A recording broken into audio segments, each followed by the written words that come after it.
Um, awesome. So is this everyone? And I'm assuming other people are in other rounds? Gotcha. Okay. All right. Well, congratulations for making it this far in the tournament. And, just a round of applause for everybody who made it this far. So pretty much, if the competitors want to, we can start with speaking order if you want to give a brief statement of thank you, 30 seconds, and then we can get started right after that. So Alan, did you want to give a brief statement of thank you? Sure. Thank you, Judge. And thank you all for being here. Thank you to Blake and the PSDA. I think for so many of us, speech and debate is a core fundamental part of who we are as human beings. And to be able to come back into this activity at a professional level is such a meaningful opportunity. I can't convey my gratitude enough. I'm thankful, and I want to thank my parents, my partner, Lee, who I think is headed home. Hopefully I'm going to catch up with him soon. Thank you simply to everyone in my life who has supported me and made me prepared and able to do this activity that I've come to love so much. So thank you, everybody. Awesome. Thank you for that, Alan. And then Adam, did you want to give a statement of thank you? Sure. Yes, I'd like to say thank you to the tournament director, Blake Longfellow, for being very patient with me and motivating me to come and be a part of this.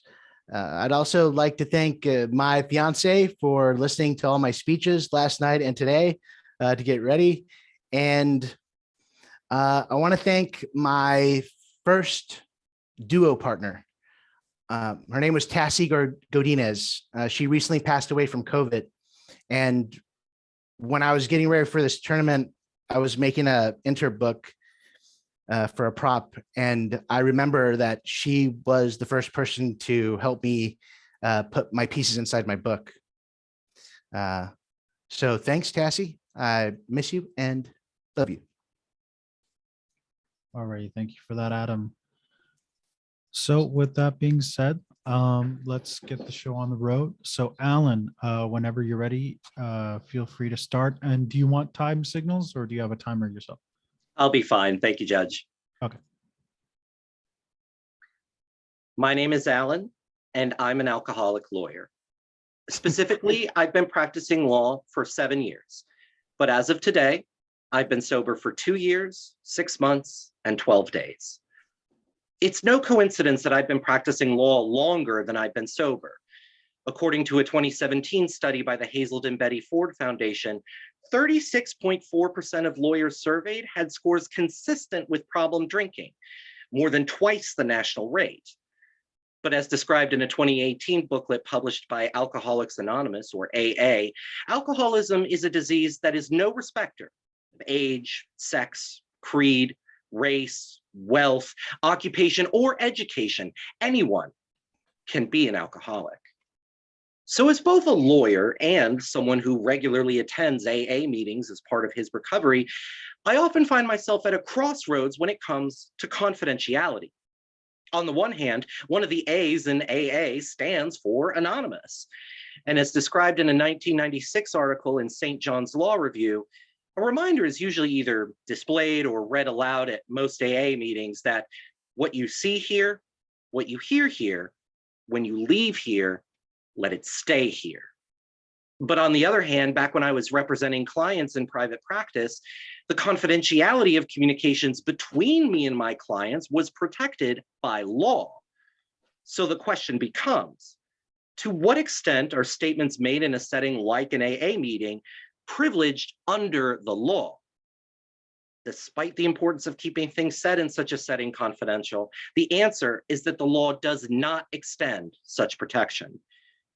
To better understand why this is so, I'll first review the principal basis supporting the argument for an AA privilege. I'll then recount the story of Paul Cox, whose 1995 manslaughter conviction serves as the seminal case rejecting any kind of AA privilege.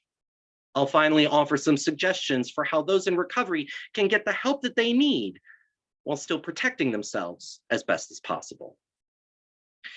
The 11th edition of Black's Law Dictionary defines privilege, as relevant for us today, as the right to prevent disclosure of certain information in court, especially when that information was originally communicated in a confidential or professional relationship. You're probably familiar with some examples of privilege already. The attorney-client privilege, like I mentioned before, protects the confidentiality of statements made between attorneys and their clients. The doctor-patient privilege does the same thing between doctors and their patients. And the spousal privilege keeps statements made between spouses confidential. But the most commonly asserted basis for keeping statements made both in AA meetings and among AA members confidential is the cleric-congregant privilege, which protects the confidentiality of confessions and statements made in confidence to religious ministers acting in their capacity as spiritual advisors. The rationale for applying this privilege to AA has to do with the program's religious roots. AA embraces a belief in God as a core concept in several of its 12 steps. The second and third steps, for example, require alcoholics to believe that a power greater than ourselves could restore us to sanity, and to make a decision to turn our will and our lives over to the care of God as we understand him. So the repeated references in AA literature to God with a capital G and him with a capital H have led to the perception of AA as a religious organization.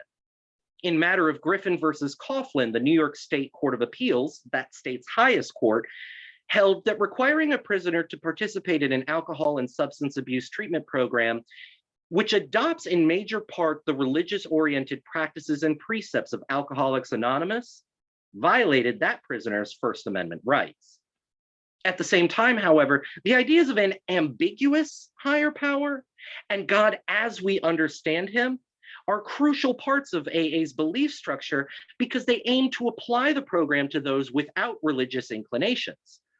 As explained in the AA book, 12 Steps and 12 Traditions, the God or higher power in which alcoholics must place their faith doesn't have to be a Judeo-Christian God. It can even be AA itself. Quote, here's a very large group of people who have solved their alcohol problem. In this respect, they are surely a power greater than you, who have not even come close to a solution. Surely you can have faith in them. Even this minimum of faith will be enough. This tension between the perception of AA as religion-oriented and its emphasis on faith in any kind of higher power, religious or otherwise, leads us to the case of Paul Cox. As recounted in a Newsday article published in 1994, Paul got drunk at a bar in New Rochelle, New York on New Year's Eve, 1989. He was involved in a car accident on the way home and then walked 2.5 miles in an alcoholic blackout before reaching a home in which he used to live with his parents. He broke in, got a knife from the kitchen, went up to his parents' former bedroom, and slashed the throats of the 2 people sleeping there. He then went to his parents' actual house and fell asleep. When he awoke the next morning, Paul remembered nothing from the night before. But 4 years later, Paul joined AA and told AA members as part of his recovery that he'd been having dreams about committing the murders and thought that he had actually done them. One AA member went to the police, who then interviewed other AA members and ultimately arrested Cox for double homicide. Cox argued that the AA members' statements to the police should be suppressed as having been made in violation of New York's cleric-congregant privilege, relying on that matter of Griffin decision from earlier. But the state trial and appeals courts rejected his argument, and Cox was ultimately convicted of 2 counts of manslaughter. Then challenged his conviction in federal court, but the Second Circuit Court of Appeals again rejected his argument, finding that Cox had not confessed his culpability to the killings for the purpose of obtaining spiritual guidance. Paul Cox's story sounded alarm bells in the self-help community. One AA member was quoted in a 1996 article in the University of Pennsylvania Law Review as saying that if anyone who he had ever sent to AA ever heard that anything they say gets repeated, then they'd never come back. The same for me. Another said, if you don't have confidentiality at an AA meeting, then we are all threatened. So how can someone who wants to fully engage a self-help program like AA protect themselves from liability? Well, I cannot give legal advice on this issue, and nothing I say here today should be construed as such. The first suggestion I would make to you, whether you yourself are struggling with addiction or you know someone who is to seek help from a qualified professional. Conversations with someone like a social worker or a counselor or therapist are kept confidential by law in each state and by federal law. You can consult with your health insurer, which should have a directory of providers that can be sorted by geography and specialization. And those without health insurance should reach out to their local social services agent for a referral. You or someone you're trying to help could also look into whether your or their employer has an employee assistance program. Although the availability and range of services offered by those programs, as well as their confidentiality, vary among employers and states. Legal professionals should reach out to their local or state bar association and ask for a referral to their lawyer's assistance program, which is kept confidential by law in each state. And despite the concerns I've raised today about the confidentiality of AA meetings, I would nevertheless encourage an alcoholic to attend a meeting. I can assure you, it helps to be in the same room as others facing the same demons of addiction, even if you don't speak during the meeting. If you have questions about the liability you might face by discussing specific things in an AA meeting, contact your local or state bar association and ask for a referral to an attorney knowledgeable about that situation so that you can get the help that you need while still protecting yourself as best as possible. Ultimately, no two alcoholics have the same story, and yet every alcoholic has the same story. The path to recovery is long and arduous, but it requires complete honesty about yourself, to yourself, and to others. In that spirit, you've helped me on my path to recovery today by letting me share just a little bit of my story. And for that, I thank you. All right. Well done. Well done, Alan. That was great. Now, I guess since Jessica isn't here yet, we can get started on Adam's speech. And I'm sorry, Judge, may I be excused to my next event? Absolutely. Go ahead. Go ahead. Thank you so much. Good luck, Adam. See you, Alan. Good job. All righty. And Adam, do you want time signals? No, it's okay.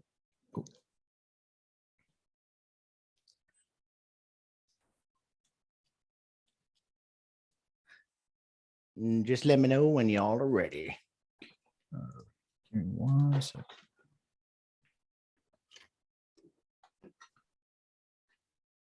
All right. I'm ready.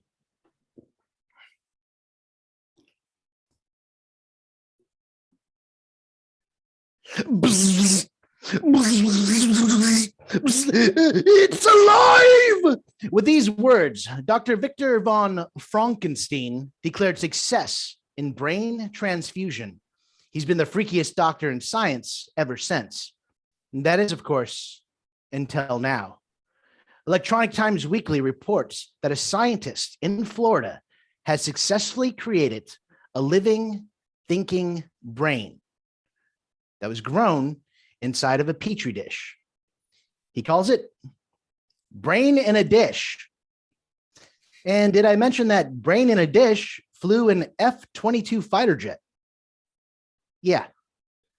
So since I can't fly an F-22 and brain in a dish has, I decided to do some more research into this. Electronic Times Weekly goes on to state that brain in a dish is essentially a living neural network that is giving us the opportunity to see how the brain functions and probably giving us that ability to have brains fly planes later on. So let's figure out how we can all grow our own brain in a dish. Then we'll figure out how it flew an F-22 fighter jet. And finally, we'll look into the implications to this project of what the Times New London calls magnificently creepy.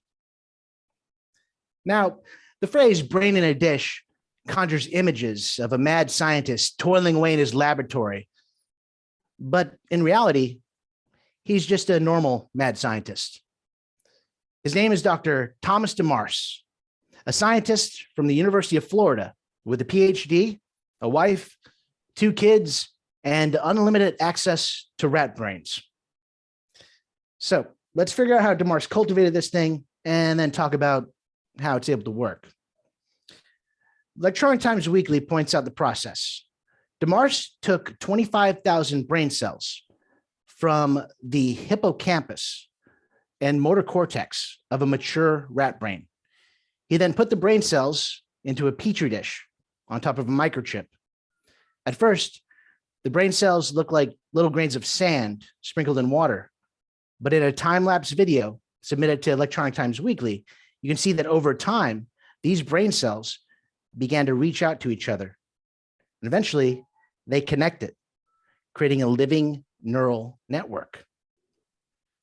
See, our brains work because of billions and billions of gooey little brain cells called neurons.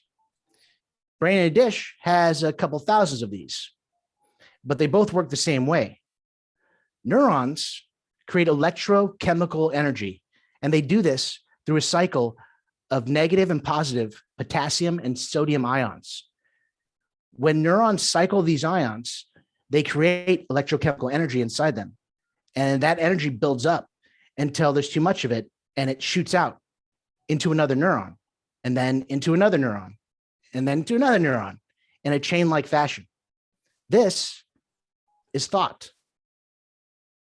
And I hate to admit it, but Thomas DeMarce did pretty much what the movie Matrix pretended to do, which is upload information into living brain tissue for environmental adaptation. I know. Whoa. But how did it fly a plane, Morpheus?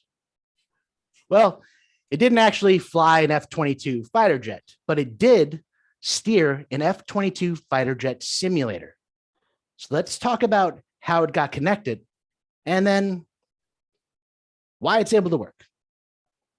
So first, DeMarce took the petri dish and brain in a dish, and he connected the microchip that was under it to copper wiring, connected to a remote control with an on and off switch, or left and right, or up and down. That remote control was connected to a software program, which is, of course, being run by a basic Windows computer. DeMarce and his posse turned on the computer program and got the F-22 fighter jet up in the air. Once it was up in the air, they started throwing obstacles at it, making the plane off balance. After a couple tries, the signals coming from the computer telling the remote control that the plane was off balance did something to brain in a dish, and it sent signals back to the remote control to balance out the F-22. Right now, brain in a dish is able to steer an F-22 fighter jet simulator in hurricane force winds. Pain and central nervous system points out why it works. And it works because brain in a dish is composed primarily of motor cortex cells. Now, our brains work with a variety of different parts. The motor cortex part is right in the center, and it's what allows us to keep balance and learn new motor movements, like writing a paper or sitting up straight in your chair. In fact, if you didn't have a motor cortex, or if you were drunk, you'd fall over and you wouldn't be able to get back up. Pain and central nervous system says that the motor cortex is one of the earliest and easiest parts of our brain to develop when we're younger. Because DeMarce used the motor cortex cells from the rat brain, it worked naturally to balance out, sending motor cortex signals to the remote control. Pretty cool. Still pretty creepy. Which brings us back to how the Times of London called this project both magnificent and creepy. And those are both perfect adjectives to use in the implications of this. So first, magnificent. The simplest way to look at how this is awesome is by knowing that Brain in a Dish now allows us to put a brain underneath a microscope and see how thought works. We've never been able to do this before. In a separate project by DeMarce and his assistant, Terry Potter, they were able to take the hippocampus brain cells from an epileptic rat brain and create another brain in a dish. And they discovered what happens during an epileptic fit.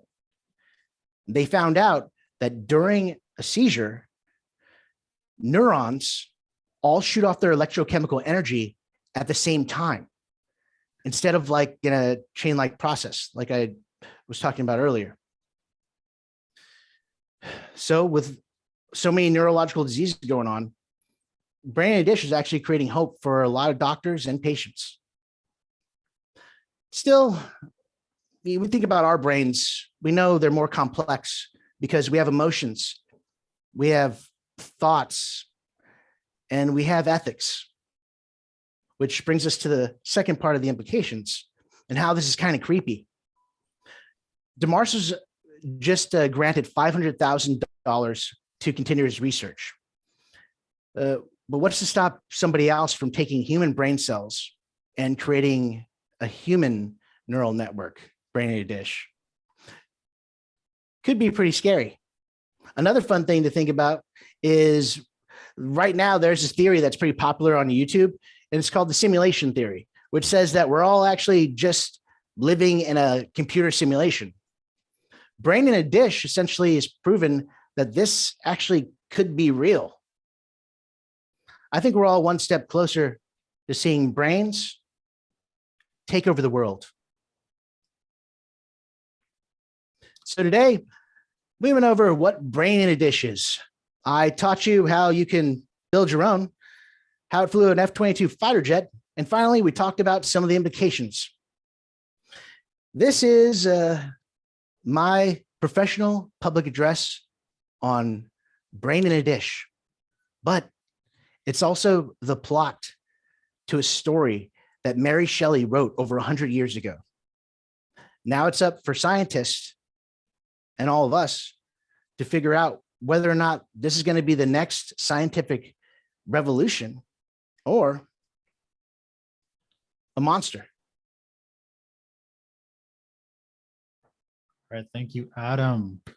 Well done. Awesome. Thank you. Now let me just go ahead and prepare for Sriyoshi's speech. Give me 1 second.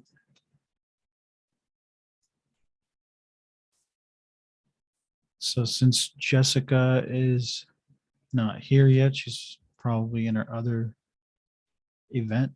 We're gonna go ahead and go on with Sriyoshi. Just give me 1 second.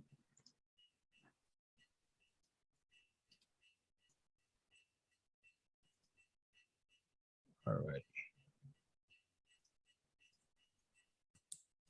Just entering in my back.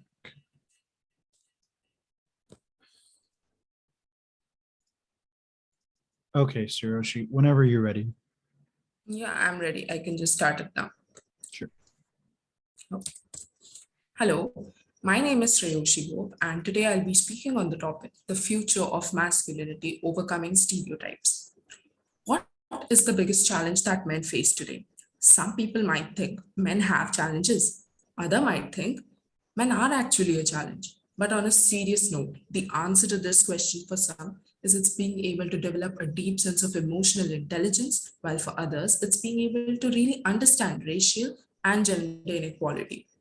Now, while both of these are true, the biggest challenge that they face in order to address those is being able to overcome and move through some of the negative stereotypes that surround masculinity.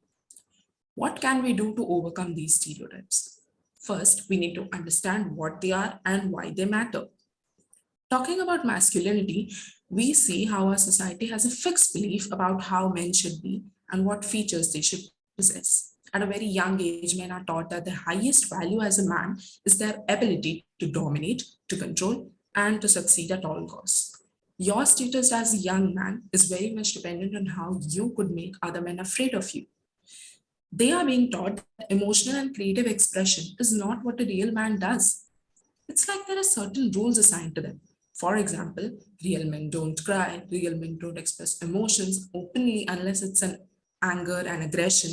Real men don't complain, men act tough, men don't do household chores. A gay guy is not a real man.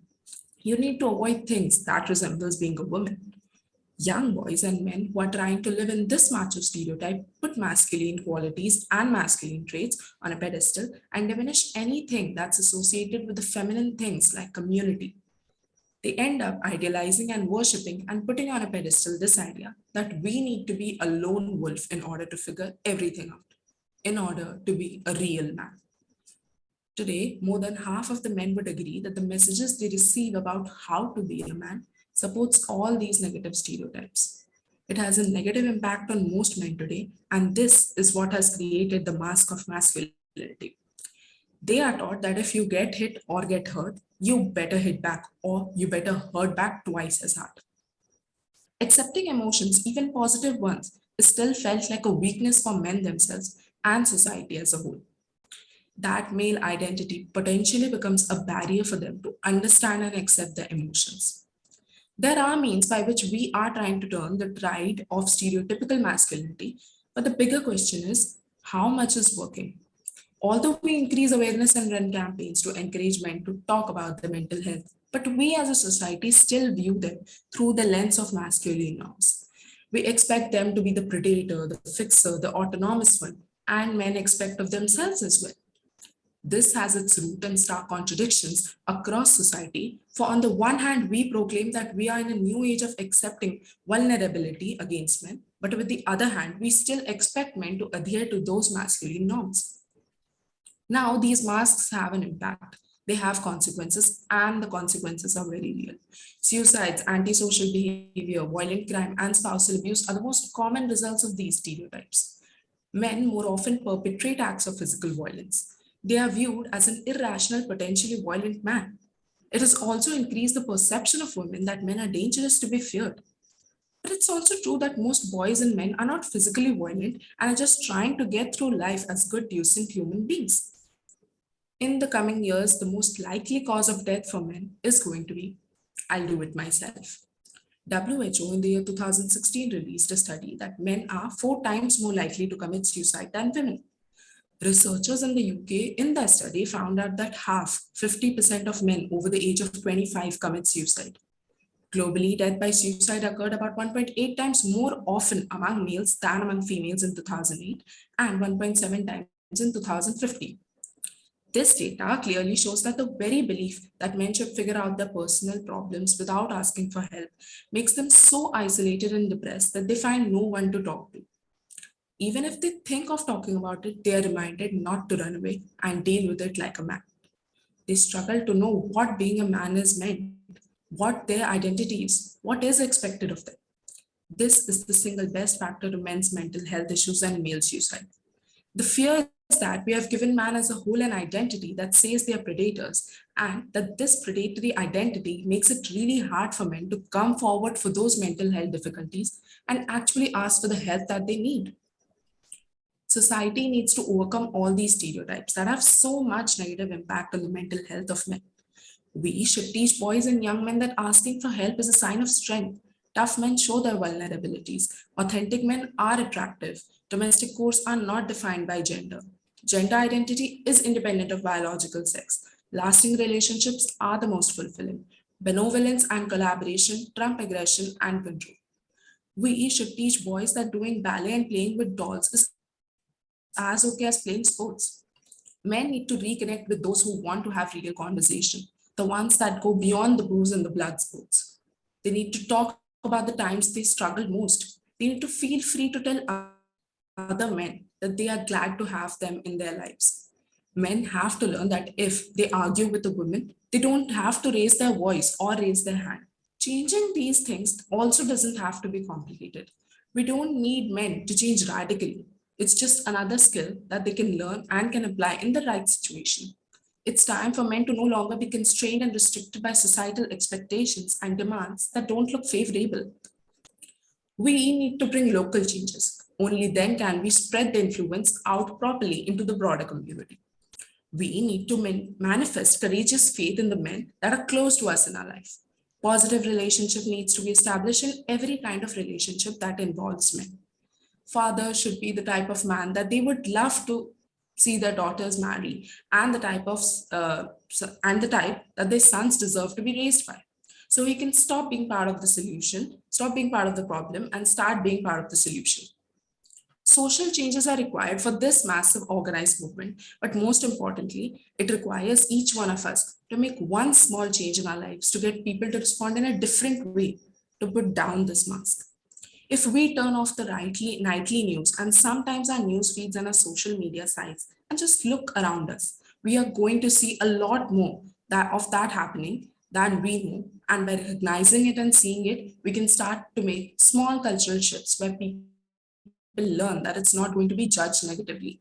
Let's eliminate phrases like boys will be boys, stop acting like a girl. These are common human emotions that are experienced and they don't have to be gendered in any way. Let's redefine what it means to be courageous. It doesn't require courage to hide behind a mask. What requires courage is to be, no matter what the outcome. That's what we need to ask men to do. Today, the rise of an empowered woman is not a threat to masculinity. Feminism is not the death of men. Machoism and the very idea that to become a successful man, we need to dominate others, we need to be a lone wolf, we need to figure it out by ourselves, crushing mentally. It's no longer enough to increase the options for men to seek therapy, to encourage men to talk, to simply state that toxic masculine principle should no longer be a barrier. We have to change the conversation. The issue of men's mental health and male suicide is critical, and we need to look deeper to the socially constructed identity of men. How men are viewed in the society today, how can actually change the rhetoric. We all need to walk away from these stereotypes and commit to removing the mask of masculinity, at least in some small way. As we gain more awareness and knowledge, we can elicit change in others through our examples and the quality of our conversations and create an embraced society. Thank you for taking out your time and hearing me. All right. Thank you so much, Ryoshi. All righty. Okay, looks like we have Jessica Lampert. Hello. Awesome. Okay, so Let me just get a little drink of water here. no worries. Take your time.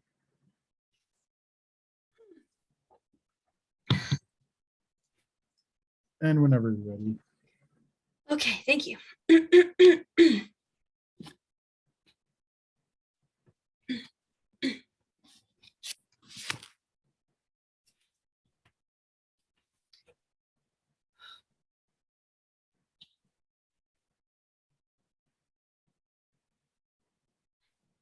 In January of 2021, I was asked a very important question by a very unlikely person. When I stared into the TV screen and saw acclaimed comedian and film director Bo Burnham's eyes staring into mine, I knew he was speaking to me directly when he asked me the question, could I interest you in everything all of the time? And I am happy to stand here today and definitively say, no, thank you. In his song, Welcome to the Internet, Bo Burnham describes the dangerous elements of the World Wide Web. Too many of us spend a majority of our lives on the internet, and it's hurting us. According to the Daily Dot, 85% of Americans say that they go online on a daily basis. That includes the 31% who report being online almost constantly. Today, I'm here to stand against the millions of people who are terminally online. Our way of life has become little more than checking notifications and posting pics to prove that stuff happened. So today, we're going to log in to look at the causes of this. We're going to hit the search bar for some effects before finally updating our status on the solutions. There are both psychological and systematic reasons behind our need to check in online. First, we're psychologically primed to get addicted to the internet. From endless doom scrolling to watching Karens freak out in public, everything about these sites work to desensitize us to other people's feelings. A phenomenon called the online disinhibition effect states that we treat things we do online as not real. KQED News describes this effect as one that actually lowers our inhibitions to the point that we say and do things in cyberspace that we wouldn't ordinarily in the face-to-face world. We're so desensitized to recognizing authentic human interactions that, according to Science American, Republican users are more likely to mistake bots promoting conservative ideas for humans, whereas Democrats are more likely to mistake conservative human users for bots. So psychologically, it's easy to log in, but it's hard to log off. Second, we can't get offline because the system is built to hold us there. Our jobs, dating profiles, wedding invitations, even our garage sales can all be tied to a single website. Social media creators have designed the perfect cage for those of us who receive dopamine spikes from our own productivity. Vox reported in 2019 that when people think they're being productive and improving society on social media, they'll spend more time on those sites because they think they have to for the sake of productivity. We're not running our lives through social media. Social media is running our lives. And it doesn't stop there. Internet CEOs like Mark Zuckerberg keep building onto the system with new projects like the metaverse, the supposed next phase of the internet that will mingle physical and digital realities together. The New Yorker explained in an article just last November that employers are expected to incorporate the metaverse's artificial intelligence into their companies within the next 15 years, which to me sounds like a privacy nightmare.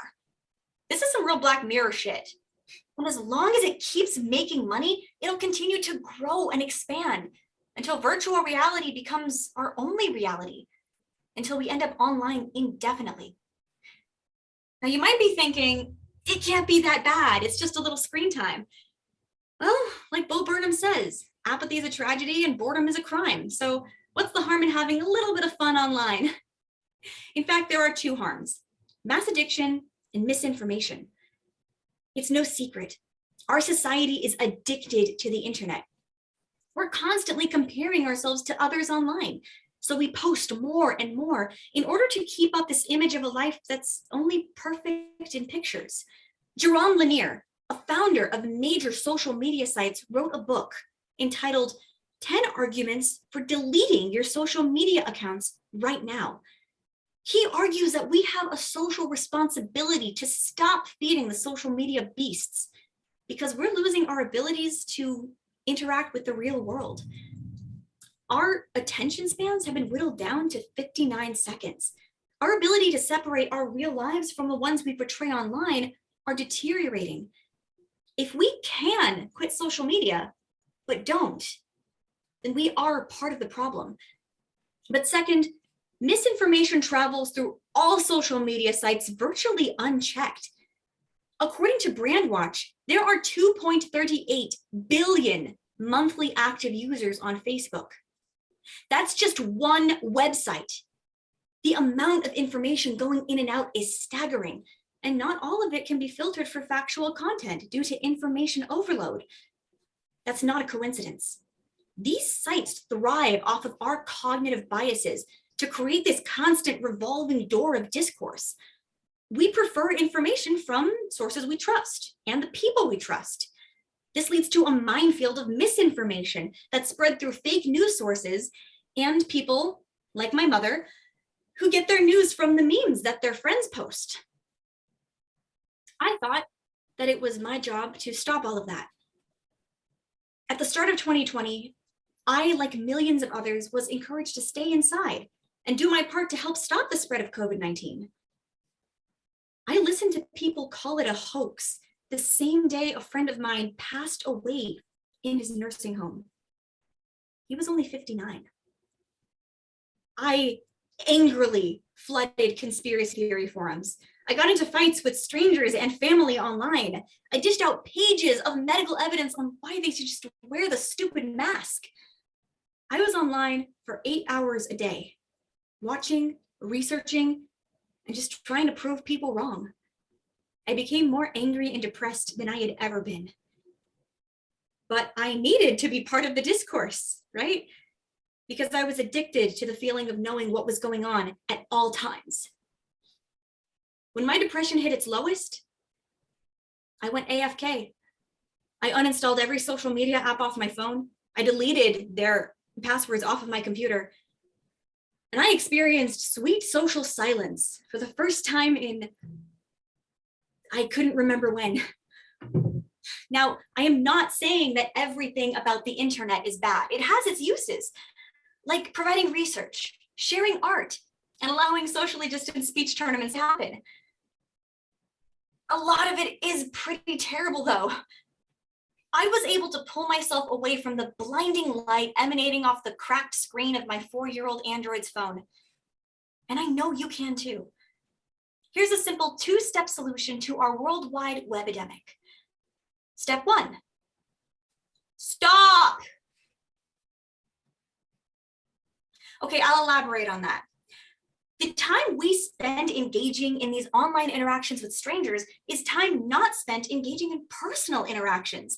Video platforms really came in clutch last year. Our Zoom New Year's Eve party was lit, and I did not even have to wear any pants. We know that things like personal interactions, hobbies, and exercise are things that make us happier. I don't need to cite a source. Just about every news network in the world will tell you the same thing. You'll be happier once you log out of Facebook and start logging into your own thoughts. No matter what you choose, spend some much needed time with it and find something you truly enjoy doing. Step 2 is for those of us who find it a little harder to quit cold turkey. For you, we have downloadable apps like Off Time or App Detox. These apps help users unplug by blocking distracting social apps. It also includes information on how much you actually use your phone and allows you to set your own parameters on app-by-app basis. That way you can have access when it's not a disruption. Whenever you break one of your own rules, the app simply reminds you to put down your phone. Or you can try to mercifully wean your way off of those distracting social sites with Stay on Task, an app that helps your productivity in a gentler way. The app simply asks if you're still on task at random intervals during your day. If you're someone who easily gets distracted, this could be a great way to redirect your focus when your mind is wandering. Bo Burnham criticized the internet for what it is, a ploy to put the world in the hands of the insatiable public. But we're smarter and stronger than those digital robber barons think that we are. Today, we looked at the causes of why we remain terminally online. We learned about its effects before finally finding our solutions and simply unplugging. So yeah, once you log out of Snapbook and Face Chat, you won't have a little bit of everything all of the time anymore, but you will have a lot more time and mental energy for the things you truly enjoy doing. All right. Thank you so much, Jessica. Thank you so much. All righty. So that concludes it for this round of speaking events. Yay. Yeah, awesome job, everybody. Thanks so much for such a great round, such a great day of competition. We'll get awards started here as soon as possible. We'll probably start the stream right at 4 o'clock and then start the actual awards themselves closer to 4:05 or 4:10. But thank you all for competing today, for being here, and hope it was fun. And we hope to see you back next month. Thank you. Blaine, thank you, Bye, judges, for everybody. the tournament. Later, Jessica. Later, Adam. Bye.